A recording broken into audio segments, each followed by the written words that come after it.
Selamat pagi, Jemaat Gereja Kristus Ketapang yang Tuhan Yesus kasihi. Shalom. Kiranya hari ini kita dipenuhi oleh damai dan sukacita dari Bapa yang begitu mengasihi kita. Mari sebelum kita merenungkan firman Tuhan, kita berdoa. Terima kasih ya Bapa untuk penyertaan di waktu tidur malam kami. Terima kasih untuk hari baru yang Kau sediakan bagi kami.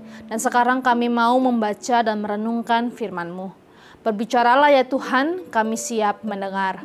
Hanya dalam nama-Mu Tuhan Yesus kami berdoa. Amin. Perenungan firman Tuhan hari ini terambil dari Yohanes pasalnya yang ke-10, ayat yang ke-9 dan yang ke-10. Demikianlah firman Tuhan. Tuhan Yesus berkata, "Akulah pintu, barang siapa masuk melalui aku, ia akan selamat dan ia akan masuk dan keluar dan menemukan padang rumput. Pencuri datang hanya untuk mencuri dan membunuh dan membinasakan. Aku datang supaya mereka mempunyai hidup dan mempunyainya dalam segala kelimpahan." Jemaat kasih Tuhan Yesus, ayat yang tadi kita baca seringkali dipakai oleh sebagian orang untuk menggunakan Tuhan dalam mencapai kesenangan dan kenyamanan hidup di dunia seperti yang mereka dambakan. Mereka beranggapan bahwa Tuhan menjanjikan hidup yang berkelimpahan dalam hal duniawi. Jika kamu percaya Yesus, maka hidupmu akan melimpah dengan kekayaan, kesuksesan, popularitas. Oh, Tuhan menjanjikan hidup yang penuh kelimpahan, bukan kekurangan, apalagi kemiskinan. Tapi apakah benar demikian? Apakah benar janji hidup berkelimpahan di sini berkaitan dengan material semata? Ayat firman Tuhan ini tentu tidak bisa kita lepaskan dari konteksnya, yaitu dari pasal 9 dan 10. Ada persoalan tentang seorang yang buta sejak lahir yang disembuhkan oleh Tuhan Yesus di hari Sabat. Orang-orang Farisi menilai tindakan tersebut melawan perintah Allah untuk beristirahat di hari Sabat. Dan karena itu, orang yang menyembuhkan itu tentu adalah seorang berdosa. Tapi hal tersebut tidak masuk akal bagi si buta yang matanya kini telah dicelikan. Menurutnya suatu mujizat tidak mungkin dilakukan oleh orang berdosa. Tentu orang itu adalah seorang nabi Allah. Dalam persoalan inilah Tuhan Yesus membandingkan dirinya dengan orang-orang Farisi. Ia adalah sang pintu yang memberikan kehidupan dan kelimpahan.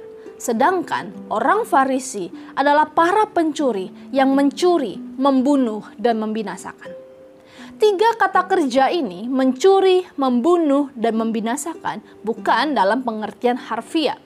Namun menunjuk pada tindakan para pemimpin Israel yang malah menjauhkan domba-domba Allah dari kehidupan yang sesungguhnya di dalam Yesus Kristus.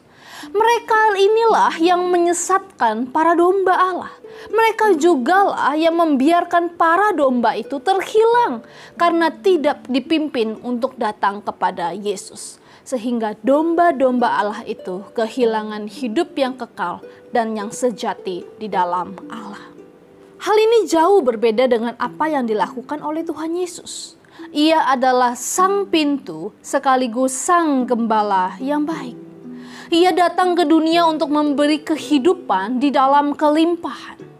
Sama halnya seperti domba-domba yang bukan hanya membutuhkan perlindungan dari bahaya, tapi juga kelimpahan makanan, maka begitu jugalah kehidupan kekal kita. Di dalam Tuhan Yesus, kita bukan hanya diselamatkan dari murka Allah, tapi kita juga akan menikmati Allah. Allah bukan hanya memberi kita perlindungan dari api hukuman, tapi juga kehadiran dan penyertaannya bagi kita.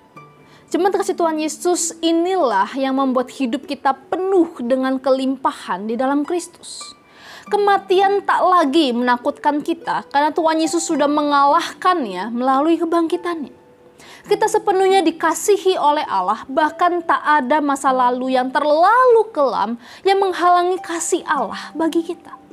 Kita sepenuhnya diterima oleh Allah sebagai anak-anak kesayangannya. Sehingga kita tidak perlu lagi khawatir dengan segala keperluan dan kebutuhan sehari-hari kita.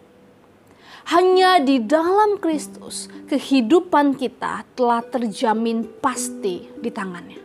Dan bukan hanya itu, hidup sehari-hari kita pun ada di dalam genggaman tangannya. Apalagi yang kurang memuaskan dari semua hal ini? Harta bisa habis dalam hitungan detik.